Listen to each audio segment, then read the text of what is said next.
आप सबको जय श्री कृष्ण। आज जो मैं आपके साथ बात करने वाला हूँ वो है जो हमारा आत्मिक मल युद्ध है, स्पिरिचुअल वॉरफेयर या स्पिरिचुअल आर्मर बोले तो जो हथियार परमेश्वर ने हमको कहा है कि हम पहन के रखें, उसके बारे में मैं आज आपके साथ बात करने वाला हूँ। असल में ये जो लड़ाई है, ये जो आत्मिक मलयुद्ध है, ये हमारी लड़ाई नहीं है, ये लड़ाई परमेश्वर की है। हम में से बहुत सारे लोग इस चीज के लिए अपने आप को तैयार करते हैं कि हम अपने आप को तैयार करें ताकि हम परमेश्वर से लड़ पाएं, परमेश्वर के साथ खड़े होकर शैतान से लड़ पाएं। हम परमेश्वर से कैसे लड़ पाएं? अपनी आदतों की वजह से। हम अपने आप को परमेश्वर के खिलाफ समझते हैं और हम अपनी मेहनत से, हम अपनी कोशिश से बच के, और तब हम कहते हैं कि अब मैं खड़े होने के लायक हूं, अब मैं परमेश्वर के साथ खड़ा हो सकता हूं, ऐसा हम सोचते हैं। लेकिन असल में ये कहानी, ये जो लड़ाई है, जो आत्मिक मलयुद्ध है, ये परमेश्वर का शैतान के साथ है।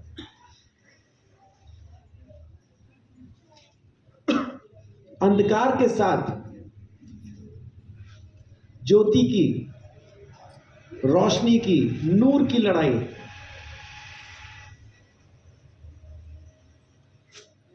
और परमेश्वर वो सारे काम हमारे लिए पूरा करता है। परमेश्वर वो सारे के सारे काम हमारे लिए पूरे करता है। परमेश्वर हमारी जगह पे लड़ाई करता है। वो सब कुछ पूरा करके हमें दे रहा है और फिर कहता है अब ये लेके खड़े हो जाओ। परमेश्वर के हथियार बांधने के लिए हम अपने आप को तैयार करते हैं, लेकिन असल में कहानी वो नहीं है। असल में कहानी कुछ और है। आप उसको वैसा समझने की कोशिश कीजिए। इफिसियों 6 अध्याय, आज हम वहां से शुरू करते हैं। हमारे कामों का भी बीच में कुछ काम है। परमेश्वर की बात को सुनना और मानना, ये हमारा काम है। वो क्या है उसके बारे में हम बात करेंगे, और किस तरह से परमेश्वर हमारे लिए सब कुछ पूरा करता है, परमेश्वर हमारे लिए लड़ता है, वो कैसे पूरा करता है, इस चीज को भी हम देखेंगे। 6 का 12 पढ़िए एक बार। क्योंकि हमारा यह मल युद्ध लहू और मांस से नहीं, परंतु प्रधानों से और अधिकारियों से और इस संसार के अंधकार के हाकिमों से और उस दुष्टता की आत्मिक सेना से है जो आकाश में है। किसके साथ है हमारा युद्ध? अंधकार की सेना के साथ। लेकिन असल में उसके साथ लड़ता कौन है? असल में उसके खिलाफ कौन है? स्वयं परमेश्वर। वो खुद उसके खिलाफ है। परमेश्वर की सामर्थ शैतान की सामर्थ के खिलाफ है। परमेश्वर की रोशनी, परमेश्वर का नूर शैतान के अंधेरे के खिलाफ है। ये काम उसका है। आज मैं आपको एक चीज समझाने की कोशिश कर रहा हूं कि कभी भी खुद को धर्मी समझने की जरूरत नहीं है। मैं बहुत अच्छे से चलता हूं, मैंने सारे पाप छोड़ दिए हैं, मैं परमेश्वर की बात को सुनता हूं, इसलिए मैं धर्मी हूं। यह समझना बंद कर दीजिए। हम में से कुछ लोग ऐसे हैं, कुछ घर ऐसे हैं जिनके घरों पे काम करने के लिए कोई आता है। आमतौर पे घर पे काम करने वाले जो लोग होते हैं वो आमतौर पे औरतें होती हैं, है ना, काम वालियां हमारे घर पे आती हैं। वो हमारे घर का काम करने, झाड़ू, पोछा, बर्तन, कपड़े, ऐसा बहुत सारे काम उनको दिए जाते हैं, जिसके हिसाब से वो काम के हिसाब से वो तनख्वाह लेते हैं। अब हमारे घर पे कोई आके काम वाली अगर काम कर रही है, झाड़ू पोछा करती है, बर्तन धोती है, कपड़े धोती है, हमारा घर साफ सुथरा दिखाई देता है, क्या इस बात का घमंड वो काम वाली को करना चाहिए कि मैं इस घर को संभालती हूं, मैंने इस घर को साफ किया है? क्या उसको ये घमंड करना चाहिए? क्यों नहीं करना चाहिए? कर तो वही रही है सब कुछ। हाँ जी, तनख्वाह ले रही है, उसको जो कहा जा रहा है वो कर रही है, उसमें उसका कोई घमंड नहीं है। हम ऑफिस में जाके नौकरी करते हैं, जॉब करते हैं, वहां पे हमें एक डिपार्टमेंट या एक काम या एक डेस्क, एक कुर्सी, एक मेज, कोई एक ऐसी जगह होती है ऑफिस के अंदर जो हमें संभाल दी जाती है। यहां पे आपने देखना है, हम उसको देख रहे हैं। कुछ लोग गाड़ी चला रहे हैं, वो ड्राइविंग करते हैं। अब वो ये कोई भी ये नहीं कह सकता कि इस ऑफिस को मैं संभालता हूं, कोई ये नहीं कह सकता इस परिवार की गाड़ी मैं चलाता हूं, इसलिए ये सब बचे हुए हैं क्योंकि मैं संभाल के चलता हूं। क्यों? क्योंकि उनको जो कहा जा रहा है वो कर रहे हैं और आखिर में वो उसकी तनख्वाह हासिल करते हैं। तो पवित्र आत्मा जब आपको कुछ करने के लिए कहे, जब आप उसको कर रहे हैं, तो करने के बाद जमाने में अपने आप को धर्मी साबित करने की कोशिश ना करें, क्योंकि वो जो आपको कह रहा है आप कर रहे हैं। यीशु मसीह ने अपने चेलों को कहा, जब उसके चेले कहते हैं कि प्रभु हमें सिखा उपाय, हमारे अविश्वास का उपाय कर, एक ऐसा उपाय कर कि हमारा विश्वास बढ़ जाए। यीशु मसीह उनको एक कहानी सुनाता है कि ऐसा तुम में से कोई नहीं जो जमींदार हो और उसका नौकर खेतों से काम करके आए और वो अपने नौकर को पहले ये कहे कि पहले तू खा ले, बाद में मुझे खाने के लिए देना। ऐसा कोई मालिक नहीं कहता। सारे मालिक यही कहते हैं, आ गया तू खेत से आ गया, हाँ चल मेरे को खाना लगा दे फटाफट, मैं खाऊं, उसके बाद तू भी खा लेना। सब ऐसा ही करते हैं। उसके बाद यीशु मसीह फिर बोलता है कि जब वो नौकर पूरा काम कर ले तो आखिर में उसको कहना चाहिए कि तेरे निकम्मे दास ने वही किया जो तूने करने के लिए कहा था, मैंने अपनी तरफ से कुछ नहीं किया। ये हमारा विश्वास है, यीशु मसीह बढ़ा रहा है ना, कि हम अपने विश्वास को काम पे लगा के रखें। ऐसा ही जब पवित्र आत्मा हमको कुछ करने के लिए कहता है, या परमेश्वर का वचन बाइबल जब हम पढ़ते हैं, वहां पे वो हमें किसी तरह से सुधरने के लिए, सही चलने के लिए, पवित्र होने के लिए, संसार से अलग होने के लिए, किस तरह से जीना है वो अगर हमें सिखा रहा है और हम उससे सीख के उस काम को कर रहे हैं, तो परमेश्वर के सामने खड़े होकर ये नहीं कहना मैं धर्मी हूं, मैं सारे काम अच्छे करता हूं, वहां पे कहें मैं निकम्मा दास हूं, जो तूने कहा मैंने किया। इसका मतलब कि हमारी तरफ से कुछ नहीं हो रहा है, परमेश्वर जो कह रहा है हम मान रहे हैं, बस इतना ही है। और जो वो कह रहे हैं हम मान रहे हैं, तो परमेश्वर को धन्यवाद दें।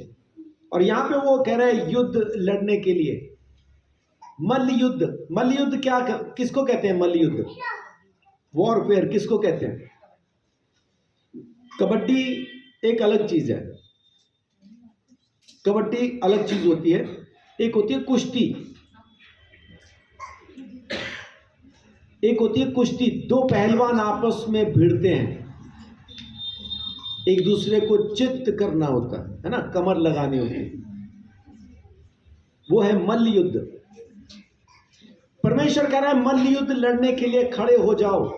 तो क्या वो परमेश्वर हमको शैतान के साथ लड़ने के लिए बोल रहा है क्या? परमेश्वर शैतान से लड़ने को नहीं बोलता, क्योंकि शैतान के साथ डायरेक्ट लड़ाई अगर किसी के है तो परमेश्वर की। शैतान हमारे सामने लड़ने के लिए नहीं आता है, वो परमेश्वर के सामने खड़े होकर हमारे ऊपर इल्जाम लगा रहा है, वो परमेश्वर के खिलाफ चलता है, अपने आप को परमेश्वर साबित करना चाहता है। परमेश्वर हमें नहीं कह रहा अब देखिए, थोड़ा सा इस चीज को समझ लीजिए कि हमारे काम क्या हैं और परमेश्वर किस तरह से हमारे लिए ये मल्ल युद्ध लड़ता है, या हमारे लिए किस तरह से वो हथियार पहन के खड़ा होता है। आज इस चीज को समझते हैं, दो चीजें समझेंगे। एक, हमें जो काम करने हैं वो क्योंकि पवित्र आत्मा कह रहा है, क्योंकि परमेश्वर कह रहा है, इस वजह से हमें वो काम करने हैं। अपने आप को सुधारने के, संभालने के, शुद्ध करने के, संसार से अलग होने के। चर्च से कौन भागता है? चर्च में कौन आना नहीं चाहता? जो सुधरना नहीं चाहता वो चर्च आना नहीं चाहता, वो चर्च से भागेगा, है ना। उसको भागना है चर्च से। क्यों? क्योंकि वो अपने हिसाब से जीना चाहता। परमेश्वर से सिर्फ वही भागेगा जो उसकी सुन के मानना नहीं चाहता, वही भागेगा।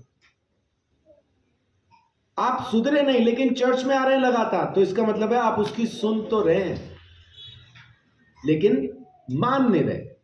अभी आधा हिस्सा आपने किया, सुन रहे, उसको मानना शुरू नहीं किया। संगति में रहना बड़ा जरूरी है। जो भी संगति से भाग रहा है तो समझ लीजिए कि वो परमेश्वर से भाग रहा है, पवित्र आत्मा की आवाज को सुनना नहीं चाहता। क्योंकि वो जो आपको करने के लिए कह रहा है आप नहीं करना मांग रहे, आप वो करना चाहते हैं जो आपके अंदर है, जो आपके अंदर भरा हुआ है, आप उसको पूरा करना चाहते हैं। तो जरूरी है कि आप संगति में रहें, परमेश्वर की उपस्थिति में रहें, है ना। उसकी उपस्थिति में रहना जरूरी। एक बात देखिए, 2 कुरिन्थियों 6 अध्याय,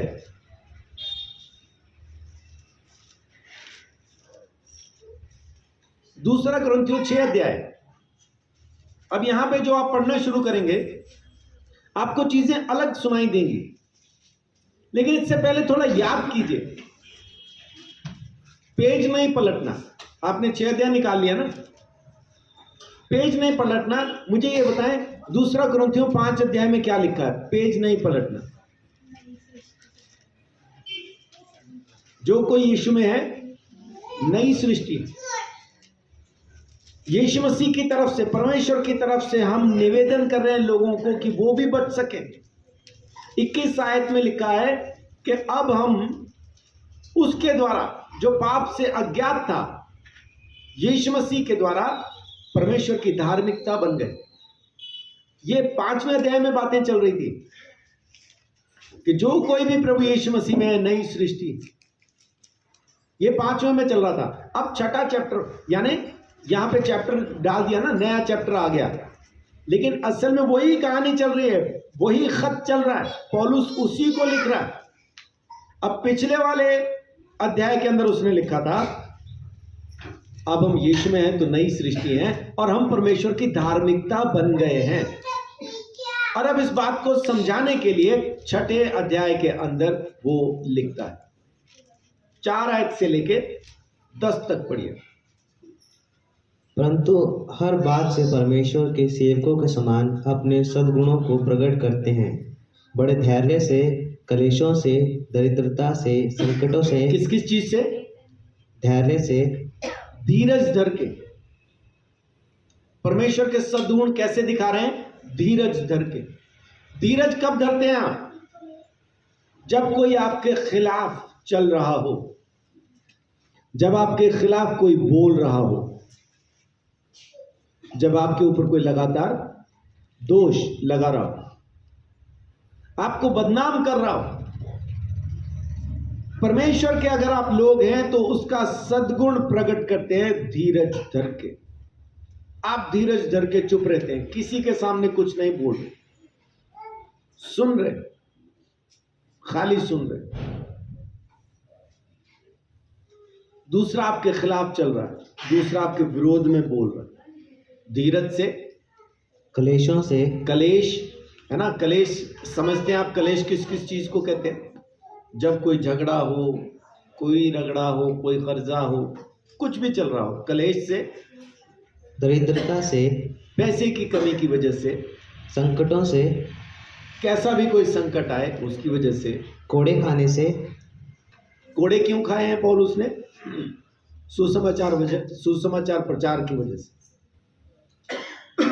आज की तारीख में हिंदुस्तान के अंदर बहुत ज्यादा ये फैला हुआ है कि जी सताव बहुत बढ़ गया। और असल कहानी क्या होती है कि जिस पास्टर को पकड़ के पुलिस के सामने पेश किया जाता है, वहां जाके वो मुकर जाता है, हम ये नहीं कर रहे। जब उसको अदालत में पेश किया जाता है, वो अपनी जमानत मांगता है, मुझे जमानत दी जाए, मुझे जेल से बाहर निकाला जाए। बाहर निकल के धन्यवाद देता है, परमेश्वर का धन्यवाद, मैं निकला। ओ भाई मेरे, बहन मेरी, आप में से, हम में से किसको परमेश्वर ने अधिकार दिया कि हम पुलिस स्टेशन में खड़े होकर सुसमाचार सुना सकें? दिया कि कोई जाता पुलिस स्टेशन में सुनाने? कोई नहीं जाता। लेकिन जब आपको पकड़ के वहां पे पेश किया तो सुनाओ ना सुसमाचार। पास्टर सतपाल को एक गांव के अंदर उनकी वाइफ के साथ पकड़ लिया। वहां के उस गांव का जो वो था, सरपंच होता है, पंच होता है, एक और होता है,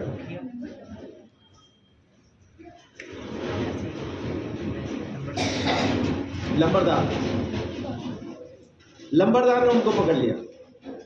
तहसीलदार बोल रहे थे, मेरे वहां से लंबरदार याद आ गया। तहसीलदार तो तहसील में बैठता। लंबरदार ने उनको पकड़ लिया और उनको पुलिस स्टेशन में पहुंचा दिया। हम भी वहां पहुंचे, लेकिन आखिर में लंबरदार का क्या कहना था, ये दोबारा हमारे गांव में नहीं आएंगे और आके वचन नहीं बताएंगे। बाकी सब बातें हम उनकी मान रहे थे, लेकिन जैसे उसने ये बोला, वहां पे थोड़ा समय नहीं माना। मैंने बोला, लंबरदार जी एक बात बताएं, आप भी तो किसी को अपना गुरु मानते होंगे? कि हाँ मैं मानता हूं। तो आपके गुरु ने जो कहा आप उसको पूरा करते हैं या नहीं करते हैं? हाँ जी पूरा करता हूं। तो फिर जिसको हम अपना गुरु मानते हैं, जिसको हम अपना प्रभु मानते हैं, जिसको उद्धारकर्ता परमेश्वर का इकलौता पुत्र मानते हैं, और जिसके बारे में हम ये मानते हैं कि उसने हमें उद्धार दिया है, उस गुरु को, यीशु मसीह को जब हम मानते हैं, तो हमारे गुरु ने आज्ञा दी है, जाओ जाति जाति के लोगों को सुसमाचार प्रचार करो। इसलिए सुसमाचार तो जरूर सुनाएंगे। आप बताएं, अपने गुरु की माने या न माने? लंबरदार के पास जवाब नहीं था। कुछ देर खामोश रहे और उसके बाद उन्होंने कहा, चलो ठीक है, भेज देना, आ जाएंगे हमारे गांव। पुलिस स्टेशन के अंदर बैठ के मैं ये बोल पाया, एएसआई सामने बैठा था, वहां पे बोल पाया। आज की तारीख में जितने भी पास्टर पकड़े जाते हैं, चौकी में जाके मुकर जाते हैं। हम ये नहीं कर रहे। परमेश्वर ने आपको मौका दिया है, चौकी में खड़े होके सुसमाचार सुनाओ। परमेश्वर ने मौका दिया है, कचहरी के अंदर खड़े होके, अदालत में खड़े होके सुसमाचार सुनाओ।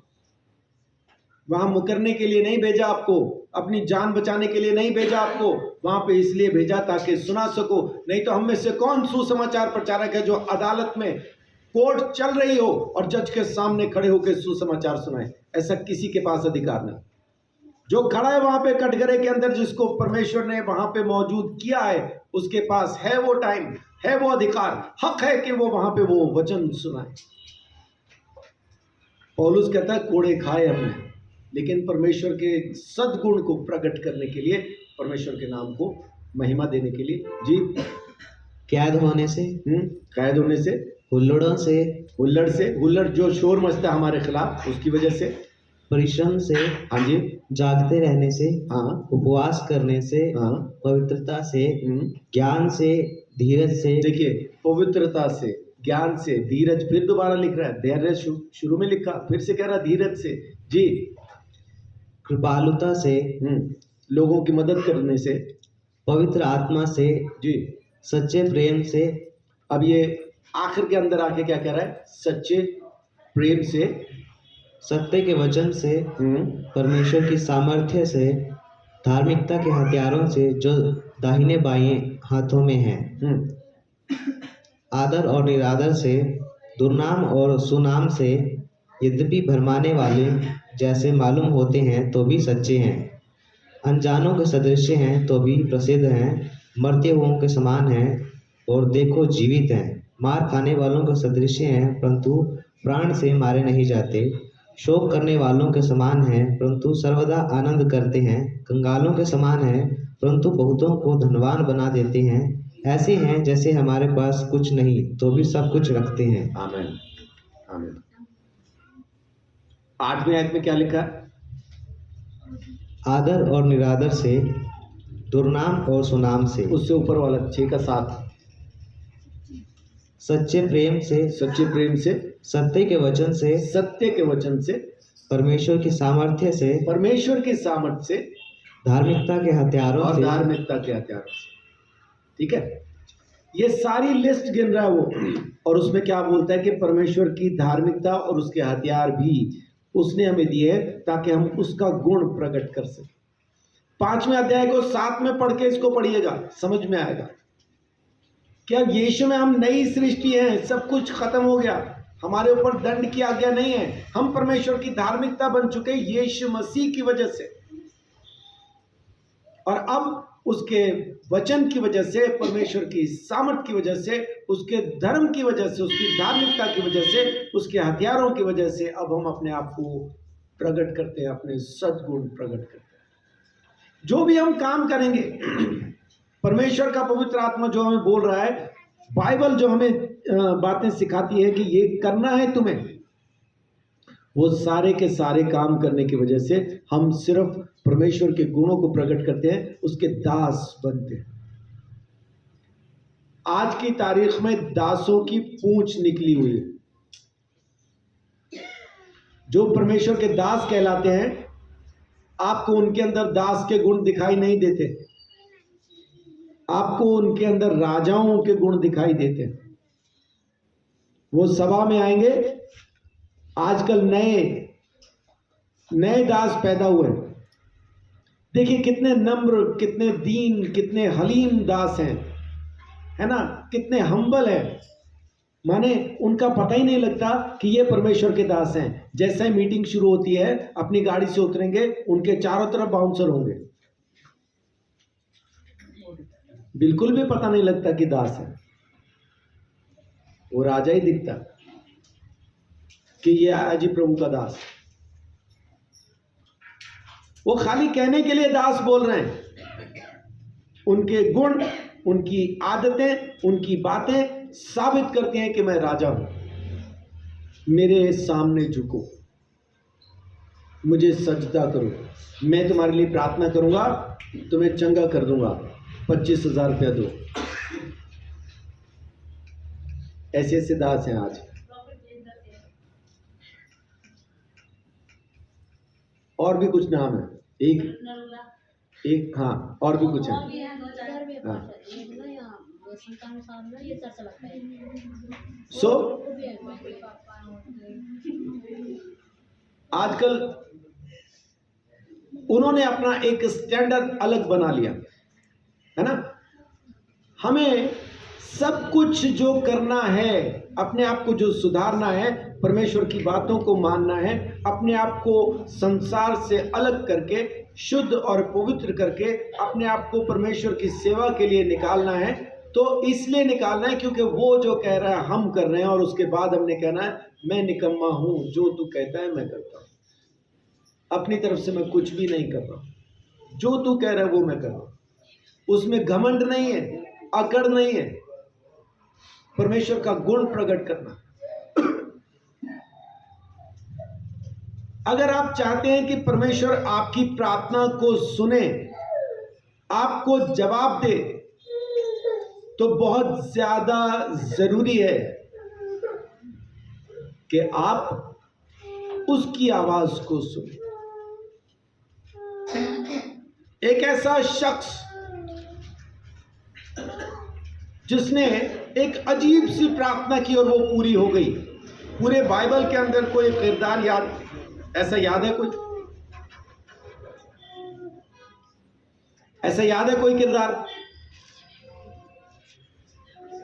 यहोशू, क्या प्रार्थना की उसने? कितनी देर तक टाइम रोक दिया उसने? 12 घंटे, 4 पहर। एक पहर कितनी देर का होता है? 3 घंटे का। सबसे पहला पहर कितने बजे से शुरू होता है? दिन का पहर कितने बजे शुरू होता है पहला? हाँ जी, पहला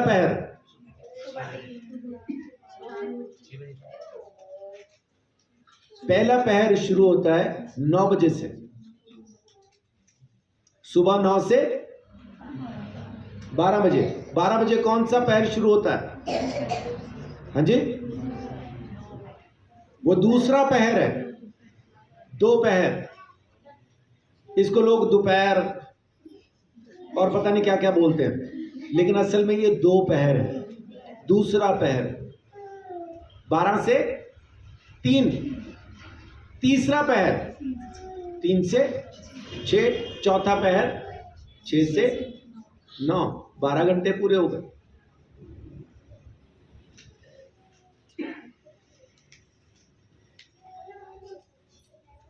यहोशू ने एक अजीब प्रार्थना की और कहा कि सब कुछ ठहर जाए, और सब कुछ ठहर गया। 12 घंटे के लिए उसने सूरज को, चांद को, सारी सृष्टि को रोक दिया। आप समझ पा रहे हैं इस चीज को कि सृष्टि ने घूमना बंद कर दिया, रुक गई, जम गई। 12 घंटे के लिए एक ही जगह पे रुक गई।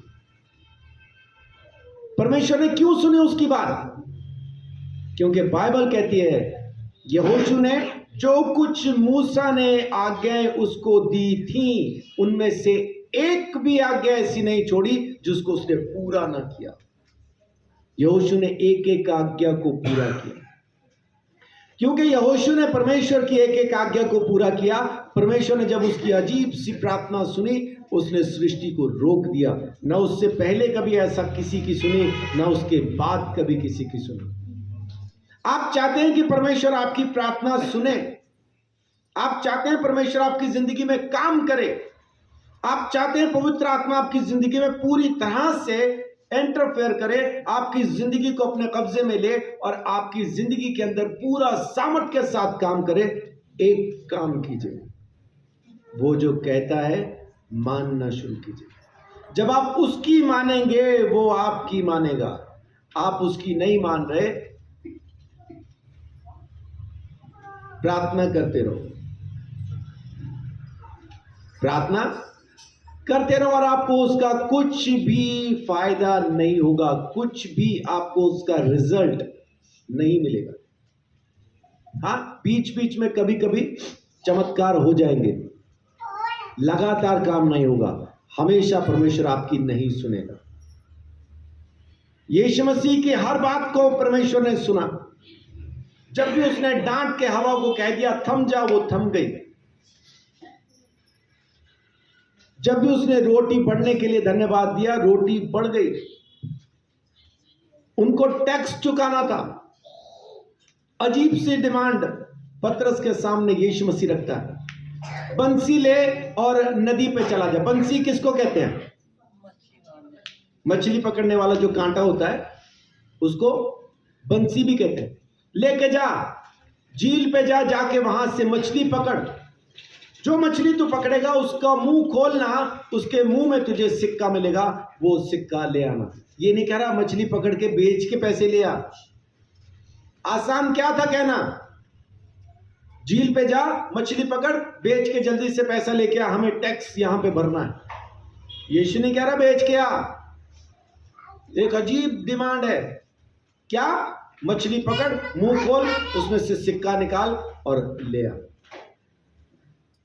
पतरस ने कोई सवाल नहीं किया, जाके मछली पकड़ी।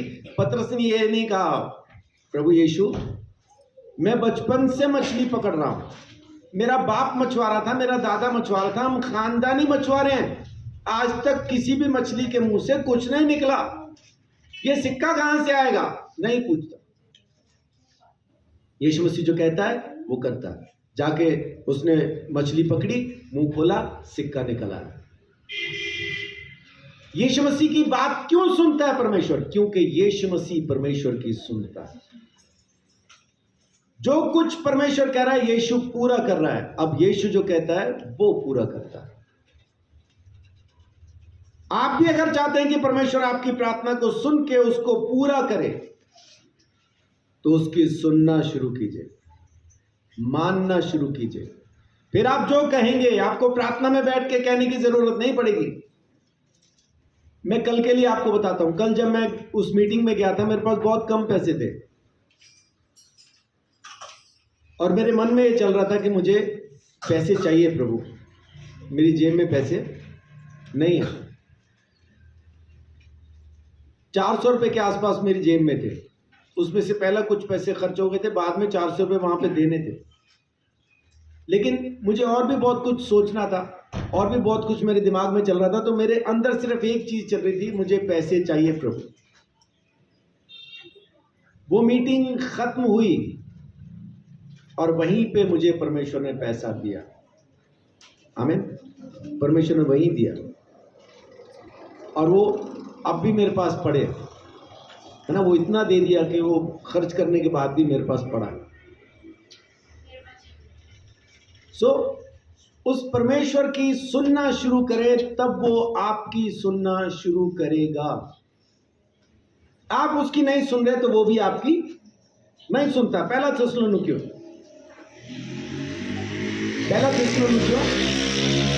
5वां अध्याय। अभी देखिए यहां पे क्या बोलता है, 5 से लेके 11 तक पढ़िए। क्योंकि तुम सब ज्योति की संतान और दिन की संतान हो। किसकी संतान हो? ज्योति की, नूर की संतान हो, दिन की संतान हो। तो रात की संतान नहीं है आप। रात को क्या आपका कनेक्शन कट हो जाता है? जैसे ही सूरज डूबता है क्या आपको मैसेज आता है कि परमेश्वर के साथ आपका समय अभी यहां पे कट होता है? सुबह जब सूरज निकलेगा दोबारा से जुड़ेगा, क्या शुरू होता है? ऐसा नहीं है। आप दिन हो रात हो परमेश्वर की संतान कहलाते हैं। लेकिन यहां पे क्या बोल रहा है कि तुम दिन की संतान हो, अंधकार की संतान नहीं हो।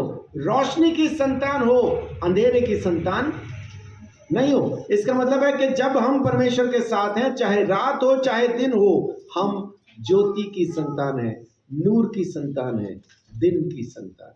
जी 5 से दोबारा पढ़ दीजिए। क्योंकि तुम सब ज्योति की संतान और दिन की संतान हो। हम ना रात के हैं ना अंधकार के हैं। इसलिए हम दूसरों के समान सोते ना रहे, पर जागते और सावधान रहे। जी। क्योंकि जो सोते हैं वे रात ही को सोते हैं, और जो मतवाले होते हैं वे रात ही को मतवाले होते हैं। परमेश्वर से दूर होके सब कुछ होता। जी। पर हम जो दिन के हैं, विश्वास और प्रेम की झिलम पहनकर और उद्धार की आशा का टोप पहनकर सावधान रहे। क्या लिखा है यहाँ पे? हम जो परमेश्वर की संतान है, क्या पहन के? प्रेम की झिलम पहनकर, प्रेम की झिलम पहन के और उद्धार की आशा का टोप उद्धार की आशा का टोप पहनकर सावधान रहे। जी। क्योंकि परमेश्वर ने हमें क्रोध के लिए नहीं, परंतु इसलिए ठहराया है कि हम अपने प्रभु यीशु मसीह के द्वारा उद्धार प्राप्त करें। आमीन। परमेश्वर ने हमको गुस्सा करने के लिए नहीं ठहराया। हमारे पापों की वजह से वो हम पे गुस्सा नहीं कर रहा है, इसलिए ठहराया ताकि हम यीशु मसीह के द्वारा उद्धार पाएं। जी। वह हमारे लिए इस कारण मरा कि हम चाहे जागते हो चाहे सोते हो। चाहे जागते हो चाहे सोते हो। अभी ऊपर क्या कह रहा था? जागते रहना, सोना नहीं। लेकिन अभी क्या कह रहा है कि हम चाहे जागते हो चाहे सोते हो, सब मिलकर उसी के साथ जिए। आमीन। आमीन। 5 से लेकर 11 तक। इस कारण एक दूसरे को शांति दो और एक दूसरे की उन्नति का कारण बनो, जैसा कि तुम करते भी हो। आमीन। एक दूसरे को शांति दो, एक दूसरे को तरक्की दो, उन्नति दो। अब यहां पे क्या बोल रहा है कि प्रेम की झिलम और उद्धार की आशा का टोप ये पहन के तैयार करो अपने आप को। क्यों? क्योंकि परमेश्वर हमको गुस्से के लिए नहीं, उद्धार के लिए रख छोड़ा। वो काम पूरा कीजिए, उसकी बातों को सुनना शुरू कीजिए। वो हम पे गुस्सा करने के लिए हमें अपने पास नहीं बुला रहा, हमें प्रभु यीशु मसीह के द्वारा उद्धार देने के लिए उसने बुलाया। तो अब एक काम करें, प्रेम की झिलम पहने। अगर आपने प्रेम की झिलम नहीं पहन रखी है ना, तो आप परमेश्वर की संतान बिल्कुल भी नहीं बन सकते। प्रेम की झिलम। झिलम होती क्या है?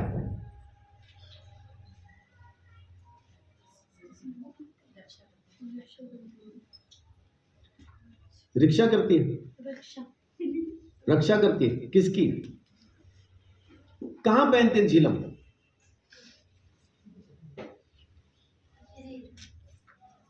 हाँ, शरीर में कहां?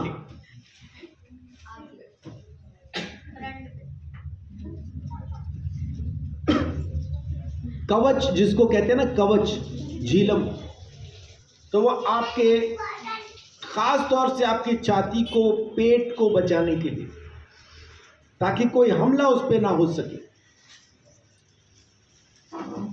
अगर आपके अंदर प्रेम नहीं है तो वो झिलम नहीं है। आप पे हमले होंगे और सीधा सीधा चोट पहुंचाएंगे। दूसरे की तरक्की, उन्नति करनी है। और आपके अंदर प्रेम कब तक नहीं होगा? तब तक नहीं होगा जब तक आप दूसरों के बारे में सुनते रहेंगे। सुनिए, कोई दिक्कत नहीं, लेकिन परेशान आप रहेंगे। जिसके बारे में बोला जा रहा है वो नहीं। वचन में लिखा है उसको परमेश्वर ने अपने गुस्से के लिए अपने पास नहीं बुलाया, उसको उद्धार देने के लिए अपने पास बुलाया। लेकिन जब आप उसके खिलाफ सुन रहे हैं, उसके खिलाफ बोल रहे हैं, तो आपकी झिलम हट गई, क्योंकि प्रेम नहीं है। प्रेम नहीं है।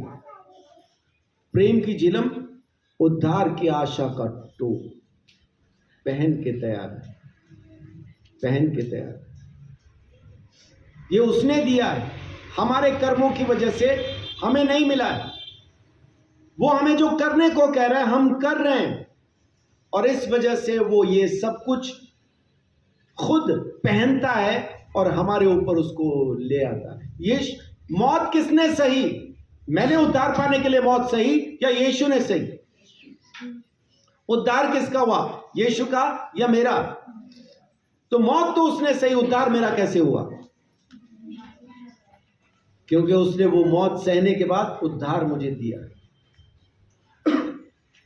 प्रेम की झिलम उसने पहनी, उद्धार की आशा का टोप उसने पहना उसने, हिफाजत मेरी होती क्योंकि उसने मुझे बुलाया। लेकिन अगर मैं वो प्रेम अपने अंदर नहीं रख पा रहा हूं, मैं अपने लोगों के बारे में सुनना बंद नहीं कर रहा हूं, अपने लोगों के बारे में बोलना बंद नहीं कर रहा हूं, तो वो प्रेम नहीं है, कहीं नहीं है। फिर हमला होगा ही, चोट पहुंचेगी ही। फिर आप प्रार्थना करवाते रहे, मैं यहां परेशान हूं, मैं वहां परेशान हूं, ऐसा है वैसा है।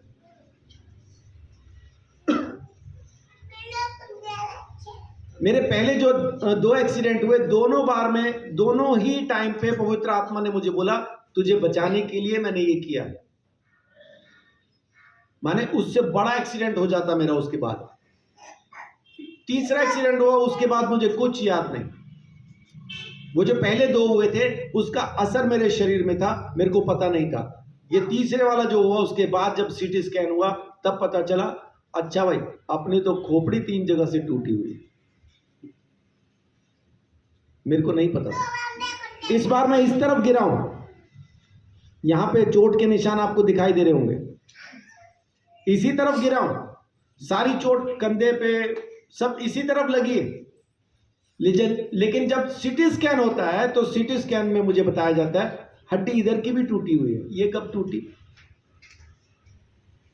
ये 25 दिसंबर को टूटी, मुझे नहीं पता। दिमाग के अंदर खून जमा हो गया, मुझे नहीं पता।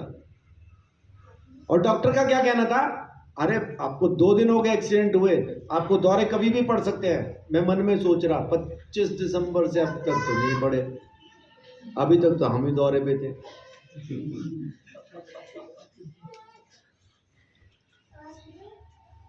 हमें तो कोई दौरा नहीं पड़ा। कैसे? संभालने वाला वो है, संभालने वाला।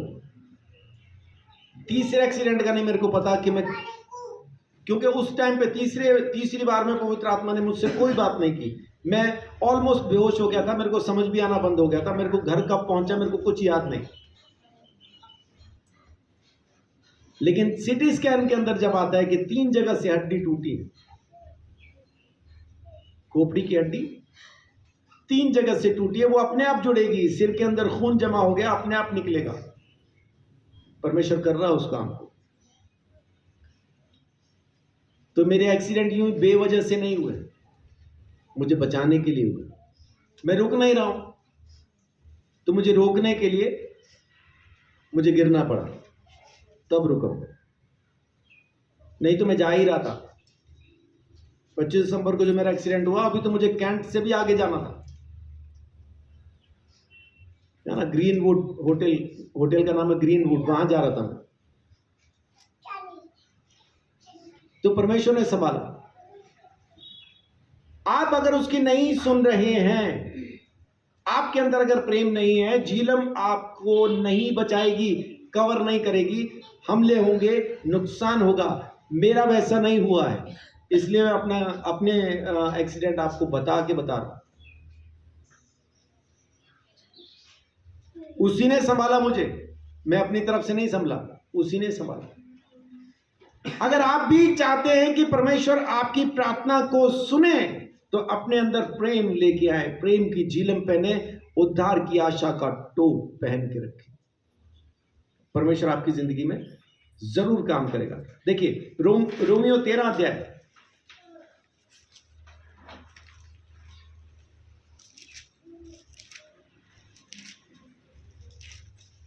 8 से 11 तक पढ़िए।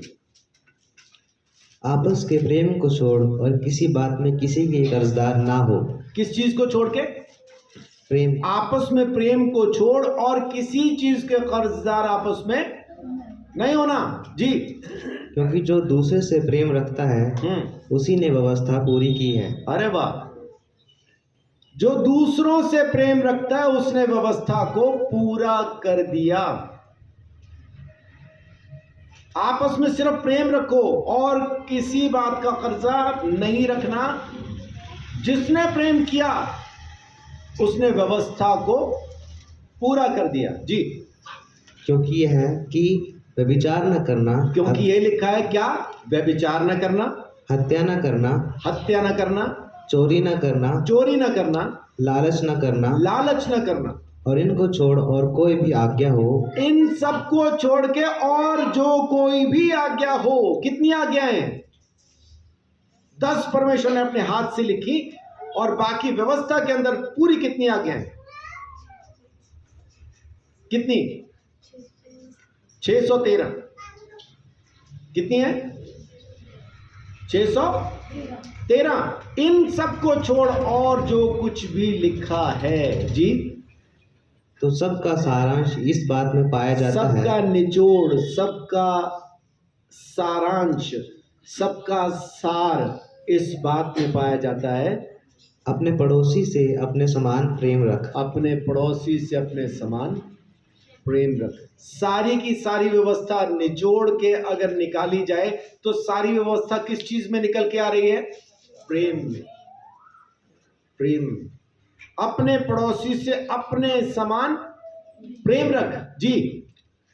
प्रेम पड़ोसी की कुछ बुराई नहीं करता। वाह, कमाल की चीज। प्रेम पड़ोसी की कुछ बुराई नहीं करता। लेकिन अगर आप किसी की भी बुराई कर रहे हैं, अड़ोसी की, पड़ोसी की, परिवार के किसी सदस्य की, अपने किसी दुश्मन की, ऑफिस के किसी बंदे की, किसी की भी बुराई कर रहे हैं, तो इसका मतलब है आपके अंदर प्रेम नहीं है। नहीं है।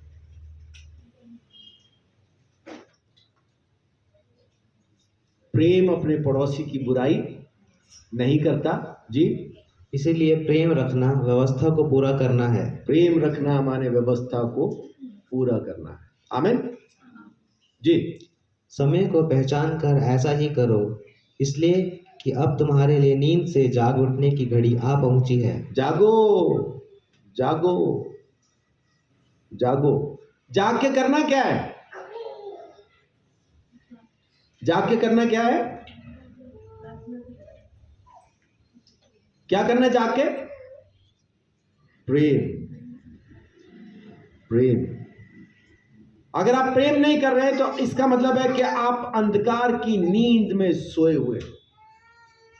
परमेश्वर की उपस्थिति में, उसकी रोशनी में, उसके नूर में नहीं है, आप अंधकार में और शैतान की बातों को सुन के मान रहे, पवित्र आत्मा की नहीं सुन रहे, परमेश्वर की नहीं सुन रहे, उसकी उपस्थिति में नहीं है। समय आ गया, जागो। समय आ गया, जागो। एक पहले टीवी के ऊपर एक प्रोग्राम आया करता था, वो दाढ़ी वाला उसका एंकर होता था, वो बोलता था चैन से सोना है तो जाग जाओ। ये पता नहीं कौन सी नींद है, चैन से सोना है तो जाग जाओ। वो जब भी ये बोलता था अगली लाइन में बाहर बोला करता था, हर बार बोला करता था। उसका कहना था चैन से सोना है तो जाग जाओ, और मैं बोलता था यहां बैठना है तो भाग जाओ। ऐसा ही कुछ कह रहा हूं, चैन से सोना है तो जाग जाओ। वचन क्या कह रहा है? अब तुम्हारे जागने का समय आ गया है। अगर आप चाहते हैं कि परमेश्वर आपकी बात को सुने, परमेश्वर आपकी प्रार्थना को सुने, खाली प्रार्थना की बात नहीं है, बात को सुने, जो आप कह रहे हैं वो सुने, जो आप चाहते हैं वो पूरा करें। आपने कह दिया, हो गया। अगर आप चाहते हैं कि परमेश्वर आपकी बातों को सुनना शुरू करे, तो जाग जाओ, अपने अंदर प्रेम को लेके आओ, परमेश्वर की बातों को सुनना शुरू करो। प्रेम आपके दुश्मन की, प्रेम आपके पड़ोसी की कुछ भी बुराई नहीं करता। समय आ पहुंचा है कि जाग जाओ। जी, क्योंकि जिस समय हमने विश्वास किया था उस समय के विचार से अब हमारा उद्धार निकट है। आमीन। 11 तक पढ़ लिया। जब से हमने विश्वास किया था अब हमारा उद्धार निकट है, इसलिए जागो, प्रेम करना शुरू करो। अब खास आयत जिसके लिए मैंने ये पढ़वाया आपसे, रोमियो 13 का 8 से 11 तक मैंने आपको कहा कि पढ़ो ताकि समझ में आए। जो असल आयत पढ़नी है वो है 12। पढ़िए। रात बहुत बीत गई है। रात बीत गई है। 12 पूरी पढ़ दीजिए। और दिन निकलने पर है। दिन निकलने वाला है, इसलिए हम अंधकार के कामों को त्याग कर ज्योति की हथियार बांध लें। आमीन। रात बीत चुकी है, दिन निकलने वाला है। एक काम करें, अंधकार के कामों को त्याग दें और करें क्या? नूर के हथियारों को बांध लें, रोशनी के हथियारों को बांध लें। और मैं आपको शुरू से क्या बोल रहा हूं कि हमसे नहीं हो पाएगा, यह हमसे नहीं होगा। ये काम जिस तरह से उद्धार हम नहीं पा सकते थे, यीशु मसीह ने अपनी जान दे के हमें उद्धार दिया, ऐसा ही हथियार भी हम नहीं पहन सकते। ये हथियार हम हासिल नहीं कर सकते, हमारे कर्मों से ये हथियार हासिल नहीं होते हैं। ये काम भी परमेश्वर ने हमारे लिए पूरा किया ताकि हम उसमें इन हथियारों के अंदर पाए जा सके। आमीन। तो अब तक मैं सारे कर्म क्यों बता रहा हूं कि हमको ये करने चाहिए? इसलिए क्योंकि वो कह रहा है, इसलिए हमें करने हैं। कर्म करने के बाद अपने आप को धर्मी साबित करने की कोशिश न करें, अपने आप को घमंडी साबित करने की कोशिश न करें, अपने आप को ये बताने की कोशिश न करें मैं तो हर बात को मानता हूं, मैंने सारी बुराइयां छोड़ दी, सारे अपराध छोड़ दिए, सारे पाप छोड़ दिए, अब मैं परमेश्वर के पीछे चलता हूं, इसलिए वो मेरी सुनता है। झूठ, गलत। अपने आप को वहां से निकालें। यीशु मसीह धर्मियों के लिए आए नहीं, पापियों के लिए आया। उसने हमें क्रोध के लिए नहीं, उद्धार के लिए अपने पास रखा। उसने हमें अपने अनुग्रह में रखा है। और सबसे जो सामर्थ्य हथियार उसका है, इब्रानियों 4 अध्याय, सबसे सामर्थ्य हथियार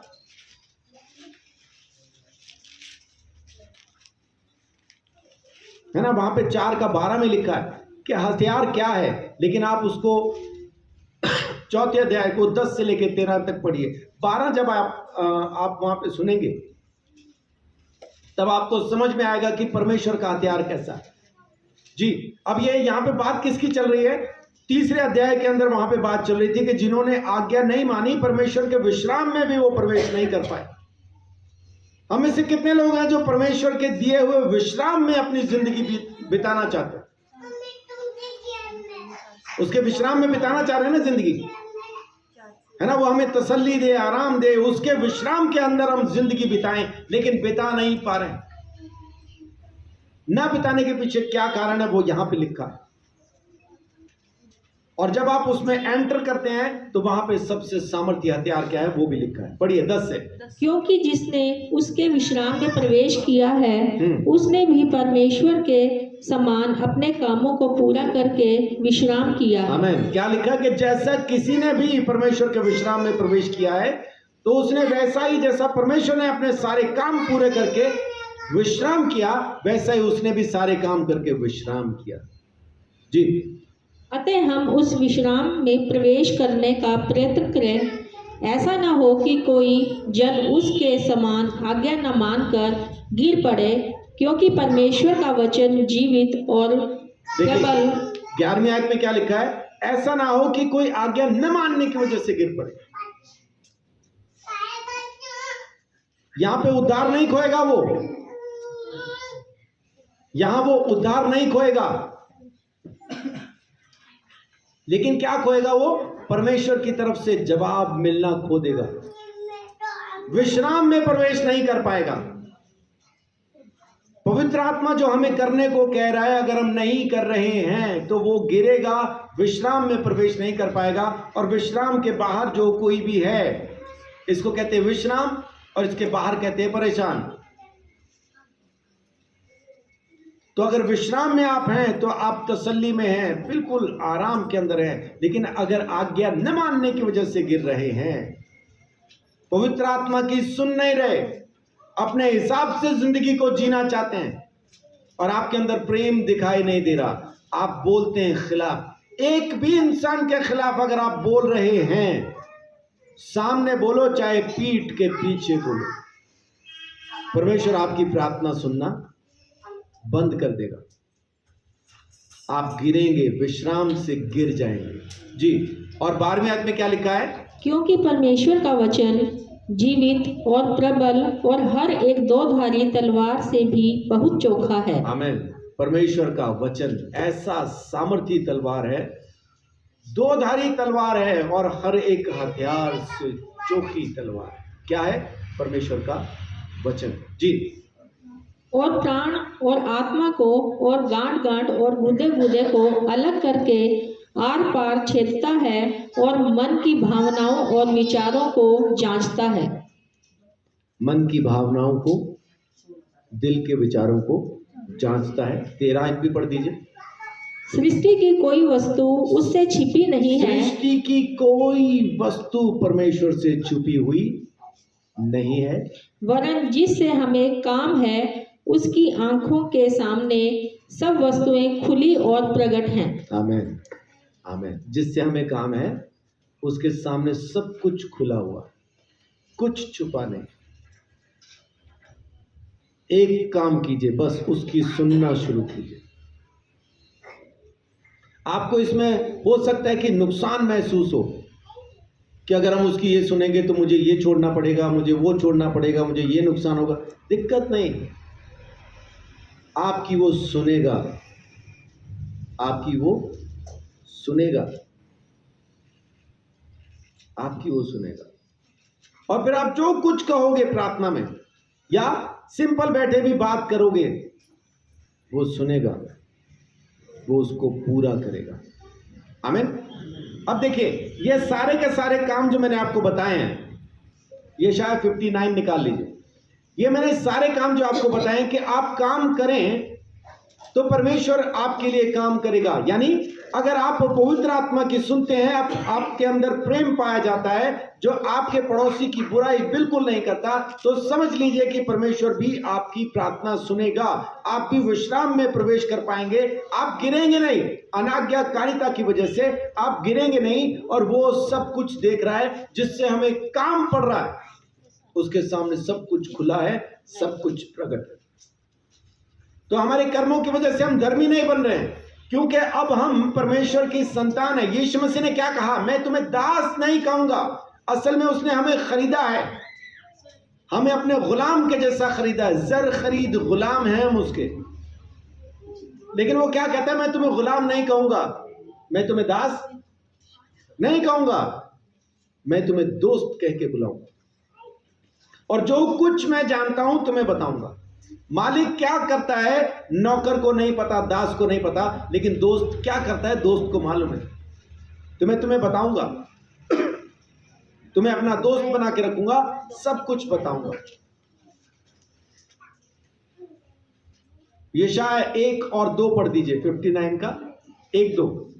सुनी यहोवा का हाथ ऐसा छोटा नहीं हो गया कि उद्धार ना कर सके, ना वह ऐसा बहरा हो गया है कि सुन ना सके, परंतु तुम्हारे अधर्म के कामों ने तुमको तुम्हारे परमेश्वर से अलग कर दिया है, और तुम्हारे पापों के कारण उसका मुंह तुमसे ऐसा छिपा है कि वह नहीं सुनता।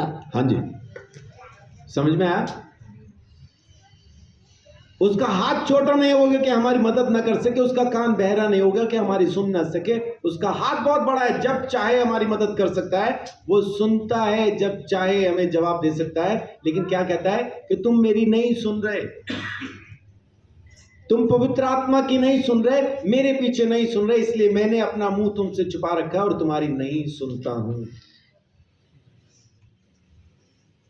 अब यहां पे मैं आपको क्या बताना चाहता हूं कि परमेश्वर, इसका 58 चैप्टर जब आप पढ़ेंगे तो उचित उपवास के बारे में, उचित उपवास बताने के बाद फिर वो यहां पे पाप को प्रकट कर रहा है कि तुम्हारा सही उपवास ये है, लेकिन अगर तुम नहीं सुन रहे तो परमेश्वर भी तुम्हारी नहीं सुनेगा। उपवास के बाद बता रहा है वो। अब देखिए इसकी 15 से 17 तक पढ़िए।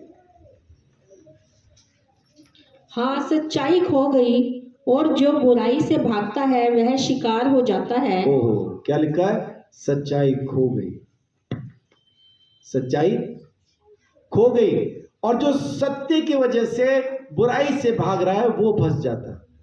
जी, यह देखकर यहोवा ने बुरा माना, क्योंकि न्याय जाता रहा। हाँ देखिए क्या लिखा है कि सच्चाई खो गई, लेकिन जो सत्य के पीछे भाग रहा है बुराई उसको पकड़ लेती है। और ये देख के परमेश्वर को बुरा लगा,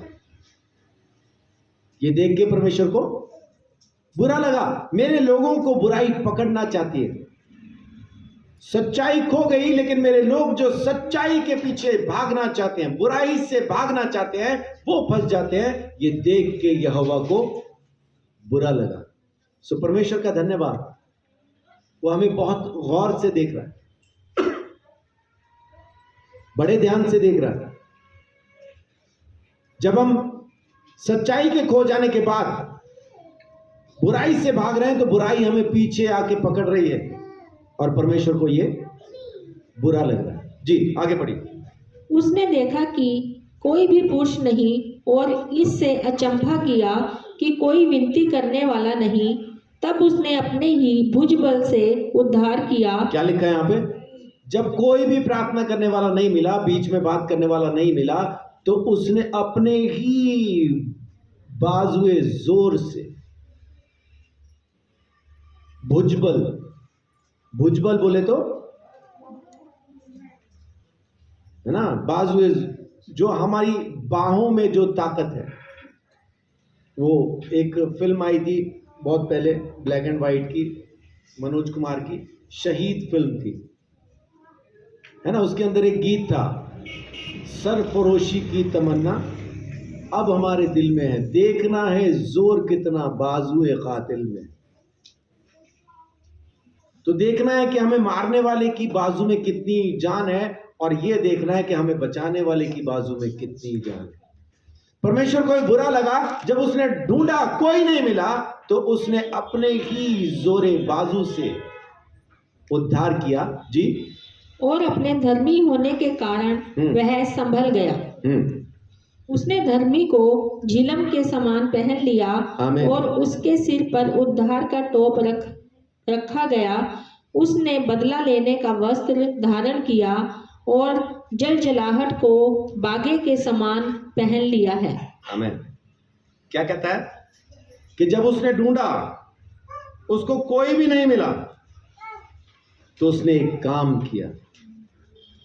क्या किया कि अपने बाजू से उसने उद्धार किया, और न सिर्फ उद्धार किया बल्कि और कुछ काम किए। देखिए क्या लिखा है, उसने धर्म को झिलम के समान पहन लिया। उसने धर्म को झिलम के समान। ये किसको पहनाया? उसने, यहोवा ने धर्म किसको पहनाया? उसने खुद ही पहन लिया। अपने बाजू से उसने उद्धार किया और धर्म को खुद ही पहन लिया। क्या परमेश्वर को धर्म की झिलम पहनने की जरूरत है? जरूरत नहीं है। लेकिन उसने क्या किया? जब उसने अपने लोगों को बुराई के हाथ में फंसते देखा, उसको बुरा लगा, उसने इंसान ढूंढा, कोई नहीं मिला, तो उसने सारा काम खुद किया। उद्धार भी उसने अपना किया। धर्म को झिलम के समान पहन लिया, और उसके सिर पर उद्धार का टोप रखा गया। उसने बदला लेने का वस्त्र धारण किया और जलजलाहट को बागे के समान पहन लिया। परमेश्वर ने ये सारा इंतजाम हमारे लिए कर दिया। हथियार हम नहीं पहन रहे, उद्धार का हथियार हम नहीं पहन रहे। युद्ध का जो हथियार है हम नहीं धारण कर रहे। ये सब उसने धारण किया और हमें फ्री में दिया है। तो जिस तरह से आपको उद्धार फ्री में मिला, जिस तरह से आपको धार्मिकता फ्री में मिली, जैसा आपको ज्ञान फ्री में मिला, जैसा आपको छुटकारा फ्री में मिला, जैसा आपको चंगाई फ्री में मिली, जैसा परमेश्वर ने आपको अमीर फ्री में किया, वैसा ही ये सारे के सारे हथियार उसने आपको फ्री में दिए। बहुत से लोग इस बात का प्रचार करते हैं, आप तब तक ये हथियार नहीं पहन सकते जब तक आप सुधर नहीं जाओ, ये नहीं करो, वो नहीं करो। परमेश्वर कह रहा है, मैंने देखा जब तुम फंस रहे थे, बुराई तुम्हें घेर रही थी, बुराई तुम्हें पकड़ रही थी, मुझे बुरा लगा और मैंने ये हथियार पहन दिए। आमीन। पढ़िए व्यवस्था विवरण 33 अध्याय, व्यवस्था विवरण 33 का 29।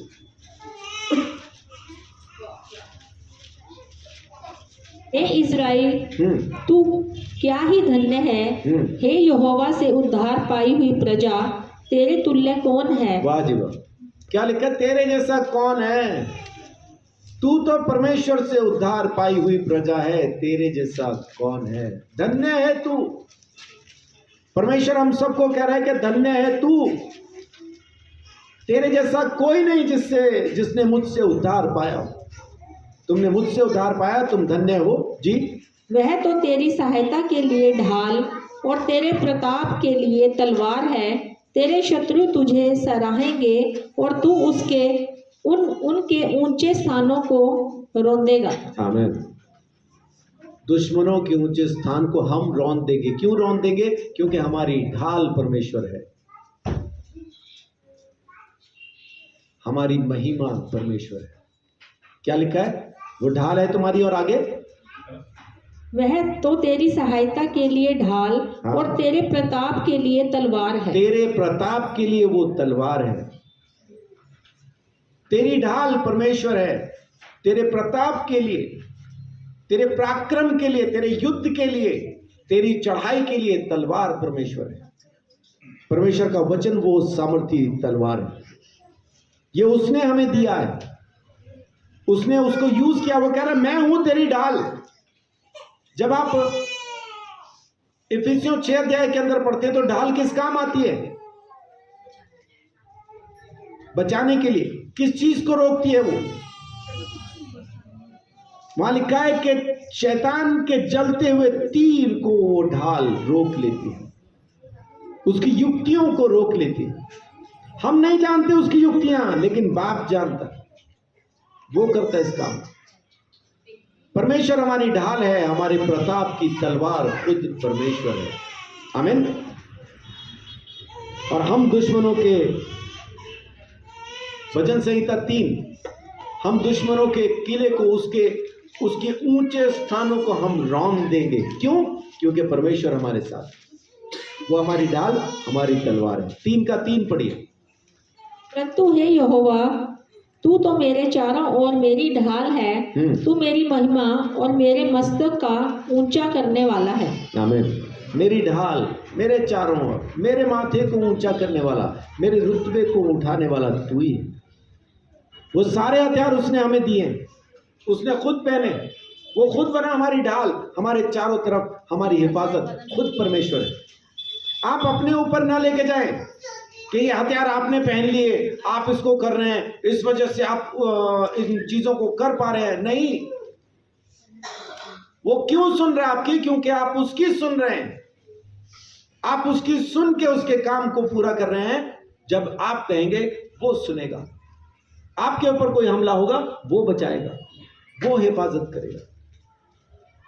वो है हमारी तलवार, हमारी ढाल। 115 निकालिए। वो हमें संभालने वाला, हमारी प्रताप की तलवार बड़ी है। परमेश्वर ने वो सारे हथियार खुद पहने। जिस तरह से यीशु मसीह ने मौत को सहा और मुर्दों में से जी उठा, वैसा ही उसने हमें अनंत जीवन दिया। हमारी मौत उसने सही। यीशु मसीह ने मार खाई ताकि हम अच्छे हो जाएं। सब कुछ हमें फ्री में मिला है।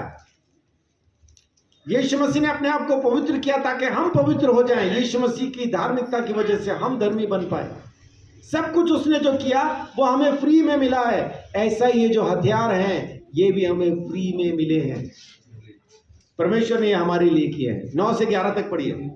हे इज़राइल, यहोवा पर भरोसा रख, तेरा सहायक और ढाल वही है। आमीन। तेरा सहायक और ढाल वही है, उस पे भरोसा रख।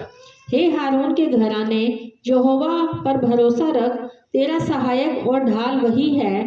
हे यहोवा के डरबियो, यहोवा पर भरोसा रखो, तुम्हारा सहायक और ढाल वही है। आमीन। इज़राइल को कहा कि उस पे भरोसा रख, तुम्हारा सहायक और ढाल वही है। हारून को कहा, लेवियों महायाजकों को कहा, परमेश्वर पर भरोसा रख, तेरा ढाल, तेरा सहायक वही है। और जितने भी उससे डरते हैं, वो इजरायली हो चाहे अन्य जाति हो, जितने भी उससे डरते हैं, परमेश्वर के डरवैयो, उस पर भरोसा रखो, क्योंकि तुम्हारी ढाल और तुम्हारा सहायक वही है। तो आज मैं आपको इतना ही कहना चाहता हूं कि अगर आप उस मल्ल युद्ध के अंदर खड़े हैं तो आपकी जगह पे परमेश्वर लड़ेगा। जो हथियार आपने पहने हैं वो सारे हथियार परमेश्वर ने पहने हैं और वो आपको फ्री में दिए हैं। उसने आपकी जगह पे वो लड़ेगा, आपको वो संभालेगा, आपको बचा के चलने वाला परमेश्वर वही है। वो आपको संभालेगा, उसका अनुग्रह आपके ऊपर बना रहेगा। इस बात के लिए आप बहुत अच्छे से समझ लीजिए।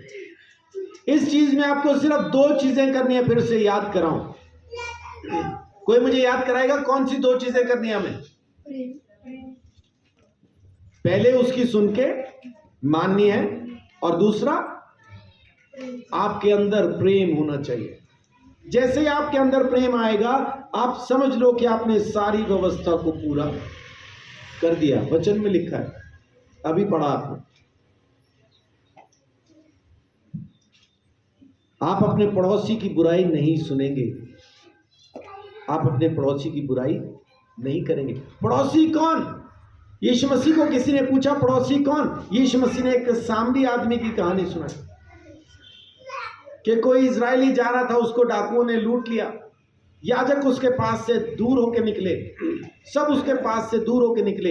एक सामरी आदमी आता है, वो उसको उठा लेता है और उसको सराय में ले जाके ठहराता है और वहां पे पैसा देता है कि इसकी मल्लम पट्टी करो, ये पैसा भी रख लो, अगर कुछ कम ज्यादा होगा तो मैं दोबारा से दे दूंगा, वापस आऊंगा तब दे दूंगा, लेकिन इसका अच्छे से इलाज करना।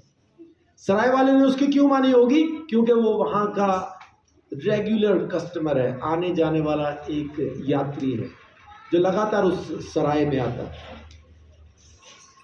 इसलिए सराय के मालिक ने ये नहीं कहा मैं नहीं जानता तुझे तो कौन है, अभी दे के जा, बच जाएंगे तो वापस ले जाना, नहीं कहा। उसने कहा ठीक है जी, हम करेंगे।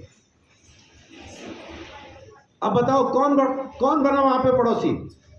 एक अनजान आदमी जिसको लोग अच्छा भी नहीं मानते, सामरी को इजरायली अच्छा नहीं मानते थे, यीशु मसीह ने उसका उदाहरण रख के बोला। तो आपका पड़ोसी कौन? जमीन के ऊपर मौजूद हर एक शख्स आपका पड़ोसी। वो आपके घर का सदस्य हो, आपके अड़ोस पड़ोस का सदस्य हो, आपसे दूर रहता, आप उसकी बुराई न करेंगे न सुनेंगे, तब आपके अंदर प्रेम प्रकट होगा। ये दो काम कीजिए, पवित्र आत्मा की सुन के मानना शुरू कीजिए और अपने अंदर प्रेम लेके आए। अगर आपके अंदर प्रेम नहीं है तो आप परमेश्वर की संतान नहीं है, आप अंधकार की संतान है। रोशनी की संतान है तो आपके अंदर प्रेम जरूर दिखना चाहिए। समय आ गया, वचन में लिखा है, समय आ गया, जागो जागो, रात खत्म हुई, दिन निकलने को है, जागो। ये करना शुरू कीजिए और उसके बाद फिर परमेश्वर ने सारे हथियार तमाम अपने ऊपर बांधे। जब उसको कोई नहीं दिखा, हमें देख के उसको बुरा लगा कि लोग इनके खिलाफ चल रहे हैं, बुराई इनको पकड़ लेती है, उसको बुरा लगा, उसने ढूंढा, कोई नहीं मिला, उसने खुद पहन लिया, प्रेम का झिलम खुद पहन लिया, उद्धार का टोप खुद पहन लिया, तलवार उसने अपने ऊपर पहन ली, सब कुछ उसने अपने ऊपर उसने धारण किया और वो तमाम हथियार उसने हमें दे दिए। ये फ्री में है, ये फ्री में है, इसको हमने कमाया नहीं है, उसी ने किया और हमें फ्री में दिया, मुफ्त में दिया। आमीन। सो परमेश्वर आप सबको बहुत संभाल के रखे, अपने अनुग्रह के अंदर बना के रखे। ये आत्मिक मल्लयुद्ध है, ये आत्मिक हथियार है,